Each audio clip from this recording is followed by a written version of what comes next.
Hello friends, आपका स्वागत है मेरे यूट्यूब चैनल फैसिलिटी मैनेजमेंट गुरु में। मैं आपको इस चैनल में टेक्निकल, सॉफ्ट सर्विस और प्लम्बिंग सिस्टम के बारे में बताऊंगा। तो मैं फर्स्टली आपको टेक्निकल राउंड में जो इंटरव्यू में क्वेश्चन पूछे जाते हैं उसके जवाब मैं आपको बताऊंगा। तो मेरा आज का सब्जेक्ट है electricity generation system. Electric power कैसे जनरेट की जाती है, बनाई जाती है, ये आपको मैं डिटेल्स में इस वीडियो में बताने वाला हूँ। तो चलो स्टार्ट करते हैं। हमारा जो जनरेटिंग स्टेशन रहता है वो विंड टाइप रहता है, थर्मल रहता है और हाइड्रो टाइप रहता है। तो मैं आज आपको थर्मल में जो थर्मल प्लांट है उसके रिलेटेड बताने वाला हूँ। तो ये मेरा थर्मल जनरेटिंग स्टेशन है। इस थर्मल जनरेटिंग स्टेशन से मैं 11 केवी यानी किलो वोल्ट एनर्जी जनरेट करूँगा। और जो जनरेट एनर्जी होगी उसको मैं स्टेप अप ट्रांसफार्मर यूज़ करके उसको स्टेप अप करूँगा 220 किलो वोल्ट तक। 220 किलो वोल्ट मेरी एनर्जी में स्टेप अप करूँगा यानी बढ़ाऊँगा। ये स्टेप अप करने का रीज़न ये है कि जो मैं आगे प्राइमरी ट्रांसमिशन लाइन से लॉन्ग डिस्टेंस में एनर्जी भेजने वाला हूँ, पावर आगे आगे भेजने वाला हूँ। तो जब मैं आगे पावर भेजूंगा तो उस टाइम मेरे ट्रांसमिशन लाइन में लॉसेस हो गए। उस लॉसेस के कारण मुझे जो एनर्जी में लॉसेस होगा तो वो कम, मिनिमम से मिनिमम होना चाहिए। इसलिए मैं उसको 200 किलो वोल्ट तक स्टेप अप करूँगा। फिर प्राइमरी लाइन से मैं ट्रांसमिट करके वो लाइन जाके मेरी आएगी स्टेप डाउन ट्रांसफार्मर में। स्टेप डाउन ट्रांसफार्मर में क्या करूँगा, मैं जो हमारा 220 किलो वोल्ट है उसको मैं कम करूँगा। कम कितने तक करूँगा, 66 किलो वोल्ट। 66 किलो वोल्ट में मैं उसको स्टेप डाउन करूँगा। स्टेप डाउन करने के बाद वही जो मेरा 66 किलो वोल्ट है उसको मैं सेकेंडरी ट्रांसमिशन लाइन से रिसीविंग सबस्टेशन में जमा करूँगा।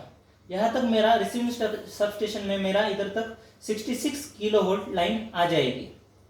फिर आगे फ्रेंड्स, मैं वही जो रिसीविंग स्टेशन से क्या करूँगा, आगे फिर से मेरा एक स्टेप डाउन ट्रांसफार्मर वर्क करेगा। तो वो क्या होगा, 66 kilo volt to 11 kilo volt. 11 kilo volt हमारे जो किलो वोल्ट की रेंज है वो एचटी कंज्यूमर के लिए यूज़ की जाती है। इसलिए हम फिर से स्टेप अप ट्रांसफार्मर इधर यूज़ किया है। उसी को हम प्राइमरी डिस्ट्रीब्यूशन सिस्टम बोलते हैं और प्राइमरी डिस्ट्रीब्यूशन लाइंस बोलते हैं। फिर हमारे प्राइमरी डिस्ट्रीब्यूशन लाइन से हम वही जो 11 किलो वोल्ट स्टेप डाउन किया है वो आगे हम देंगे सबस्टेशन में। तो सबस्टेशन का क्या काम है, जो भी हमारी पावर आएगी उसमें पावर में लॉसेस रहते हैं, इंडक्टिव लॉसेस रहते हैं, कैपेसिटिव लॉसेस रहते हैं और नॉर्मली और अदर टाइप्स के लॉसेस रहते हैं। उस लॉसेस को कम करके रेक्टिफाई करके हमारा जो सबस्टेशन है वो आगे एचटी कंज्यूमर को सप्लाई प्रोवाइड करता है। एचटी कंज्यूमर्स यानी कौन से, हमारे इंडस्ट्रियल और कमर्शियल कंज्यूमर। इन्हें हम 11 केवी और 20 केवी तक सप्लाई प्रोवाइड करती है एचटी लाइन का।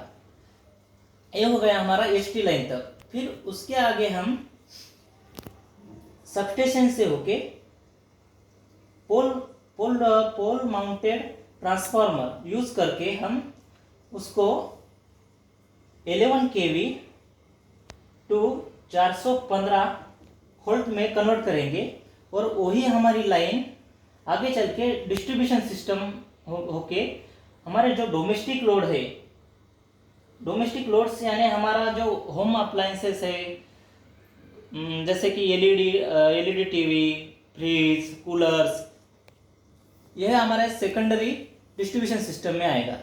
तो फाइनली हमें 11 केवी टू 415 वोल्ट मिलेगा। 415 यानी 3 फेज। और आगे चल के हमें 3 फेज को सिंगल फेज भी यूज कर सकते हैं। सिंगल फेज में 230 वोल्ट टू 250 वोल्ट तक हमें इस लाइन से मिलेगी फाइनली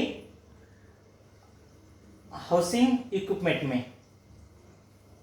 तो ये जो मैंने पूरा डिटेल्स बताया है इसको हम एसएलडी बोलते हैं, सिंगल लाइन डायग्राम।